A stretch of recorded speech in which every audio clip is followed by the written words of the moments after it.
enak, yang ringan, mudah. Al-baridu yang dingin, fala sabra alaihi, tidak butuh kesabaran, namanya enak. Butuh apa, Pak? Syukur. Nah, dibutuhkan apa? Syukur. Yang banyak gagal orang itu ujian enak apa enggak enak? Enak. Nah, yang banyak gagal malah kalau diberi enak bisa. Nah, tapi kita kalau ditanya, "Saman enaknya dikasih enak apa enggak enak?" Kayaknya sepakat orang bilang kasih enak lah, masa.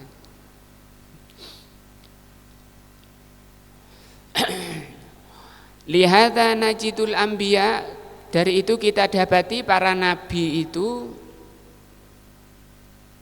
aksarun nasi balaan. Kita dapati manusia itu orang yang paling banyak diuji. Nabi itu orang yang paling banyak diuji. Nah, summa salihin, kemudian orang-orang salih. Al-amsal fal-amsal, begitu seterusnya. Makin tinggi kesolehan seseorang, makin tinggi ujiannya. Nah, seperti pohon, makin tinggi pohonnya itu anginnya makin kencang, sehingga dibutuhkan di situ akar yang semakin dalam. Biasanya akar itu dipermisalkan oleh Allah dengan iman, butuh keimanan yang lebih kuat lagi untuk menghadapi angin yang sangat kencang. Begitu tingkatan ujian bala itu. Yang tertinggi adalah para rasul, para nabi, kemudian orang-orang soleh dan seterusnya. Nah. Alam nasrah laka sodrak wa wada'na anka wizrak. Nah, ini insya Allah kita lanjutkan ahad depan ayat, mau lanjut ke ayat 2 ya. Alam nasrah laka sodrak. Wallahu a'lam bishawab. Subhanakallah bihamdika asyhadu an la ilaha illa anta astaghfiruka wa atubu ilaika. Wassalamualaikum warahmatullahi wabarakatuh.